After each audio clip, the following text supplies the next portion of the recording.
بسم اللہ الرحمن الرحیم من یطع اللہ ورسولہ فقد فاز فوزا عظیما۔ دیکھو پہلے ایک مسئلہ ہم سنیں، اگر ہم نماز کے لیے آئے اور ہماری رکعت چلی گئی، ایک رکعت گئی سمجھو، جب ہم امام کے پیچھے شریک ہوئے نماز میں، سلام پھیرنے تک ہم امام کا اتباع کریں گے۔ جب امام صاحب دونوں طرف سلام پھیریں گے تو پھر جس کی رکعت گئی ہو وہ سلام نہیں پھیرے کھڑے ہو جائیں گے، دونوں طرف سلام پھیریں گے تو، کیونکہ اگر ایک طرف سلام پھیرا پھر ہم کھڑے ہوئے اور امام صاحب کو کسی بھول کی وجہ سے سجدے سہوا کرنا پڑا تو ہم کو واپس آنا پڑے گا۔ اس لیے بہتر طریقہ یہ ہے کہ جس کی بھی رکعت گئی ہو امام صاحب دونوں طرف سلام پھیر دے، اس کے بعد ہم کھڑے ہو گئے۔ جب ہم کھڑے ہوں گے اپنی چھوٹی ہوئی رکعت پوری کرنے کے لیے تو اس طرح پڑھیں گے جیسے ابھی شروع کر رہے نماز، اللہ اکبر کہہ کر ہم کھڑے ہوئے تو سب سے پہلے ثنا پڑھیں گے سبحانک اللہم، پھر اعوذ باللہ، بسم اللہ، سورہ فاتحہ، سورت، اس طرح ہم رکعت پوری کریں گے۔ بعض مرتبہ کیا ہوتا ہے، کوئی جس کی رکعت جاتی ہے ہو سکتا ہے ان کو پتہ نہ ہو کہ بھئی کچھ پڑھنا ہی نہیں ہے، کیونکہ یہاں دعا ختم ہوتی ہے وہاں ان کا سلام پھر جاتا ہے، ہوتا ہے ایسا۔ تو یہ بات ذہن میں رکھے کہ بھئی قرات کرنی ہم کو، جو ہماری رکعت چھوٹ گئی ہے تو جب ہم باقی نماز پوری کرنے کے لیے کھڑے ہوں گے تو اس میں ہمیں قرات کرنی ہے، قرات کرنے کے بعد رکوع سجدہ کر کے اپنی نماز کو ختم کرنا ہے۔ ایک بات تو یہ ہوئی۔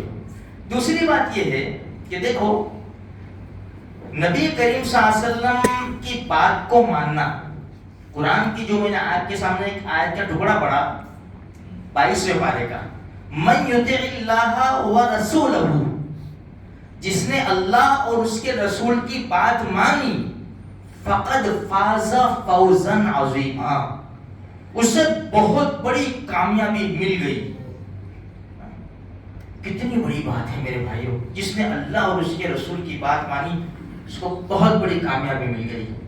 ایک چھوٹی سی بات بتاؤں آپ کو، نبی کریم صلی اللہ علیہ وسلم نے ارشاد فرمایا جس نے 12 رکعتیں 24 گھنٹے میں پڑھی، فرض نماز کے علاوہ 12 رکعتیں، دیکھو کوئی ایکسٹرا نہیں ہے 12 رکعتیں، ہم جو نماز پڑھنے آتے ہیں نا اسی میں یہ 12 رکعتیں، کوئی الگ ٹائم پہ ہم کو مسجد میں نہیں آنا یا مصلی نہیں بچھانا، یہ بات ذہن میں رکھیں۔ اللہ کے رسول صلی اللہ علیہ وسلم نے ارشاد فرمایا جس نے 24 گھنٹے میں دن رات میں 12 رکعت پڑھی، اللہ اس کے لیے جنت میں گھر بنائے گا۔ بات تو پکی ہے، کیونکہ نبی، پیارے نبی کی زبان مبارک سے نکلی ہوئی بات ہے، پتھر کی لکیر، ہمارا تو ایمان ہے برابر۔ اب جس کا جنت میں گھر ہو اس کو تو جانے دیں گے نا بھائی، اس کو تو جانے دیں گے نا۔ دنیا میں اپارٹمنٹ ہوتے ہیں نا، بڑے بڑے اپارٹمنٹ، ہائی لیول کے سیکیورٹی گارڈ ہوتے ہیں وہاں پہ، اندر نہیں جانے دیں گے کسی کو بھی۔ ہمارے جیسے اپارٹمنٹ جو آیا وہ گھس گیا، بچوں کو اٹھا کر لے گیا، ایسا نہیں ہے، وہاں تو سیکیورٹی گارڈ، سمجھے؟ تو بھائی میرا مکان ہے، ٹھیک ہے آپ جا سکتے ہیں، بھائی جنت میں مکان ہوگا، سیکیورٹی گارڈ ہوں گے، وَرِضْوَانٌ مِّنَ اللَّهِ اکبر۔ دوزخ کے داروغہ کا نام مالک ہے، وَنَادَوْا يَا مَالِكُ، وہ بھی قرآن میں ہے، اور جنت کے سیکیورٹی گارڈ کا نام رضوان ہے۔